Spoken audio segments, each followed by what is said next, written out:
20h23, l'heure de notre devinette. Savez-vous à quoi ressemble une nurserie sous-marine? Regardez cette image. Voici l'un des 32 récifs artificiels réalisés grâce à des imprimantes 3D. Ils viennent d'être immergés au large du Cap d'Agde. Ils serviront d'abri à de très nombreuses espèces. Reportage de nos plongeurs émérites, Élise Stern et Lucas Garcia. Une forme organique, pensée pour favoriser la biodiversité. Voici la nouvelle génération de récifs artificiels. Fabriqués à l'aide d'imprimantes 3D, ils sont immergés le long du Cap d'Agde.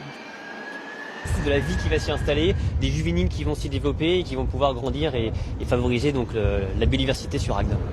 Situés à 300 mètres de la plage, ces récifs serviront aussi à délimiter la zone de baignade avec des bouées. Ils remplacent les anciens systèmes, parfois néfastes pour les fonds marins. Arrêtons le pneu avec du béton et une chaîne qui rouille et puis une bouée dessus, qui souvent, dès qu'il y avait des petits coups de mer, se faisait drosser à la côte et finalement abîmer notre littoral, nos petits fonds rocheux. C'est la première fois que 32 récifs sont imprimés en 3D. Il a fallu 4 heures pour chaque pièce de plus d'une tonne. La start-up à l'origine de ce projet expérimente l'efficacité des récifs artificiels depuis 2 ans à Marseille. Et la 3D ouvre de nouvelles possibilités.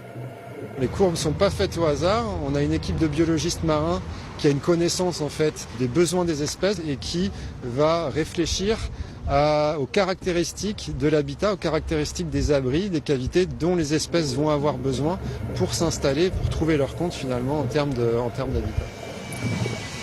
Ce chantier a coûté 220 000 €, en partie financé par le ministère de la Transition écologique. Avec cette opération, la ville d'Agde veut donner l'exemple.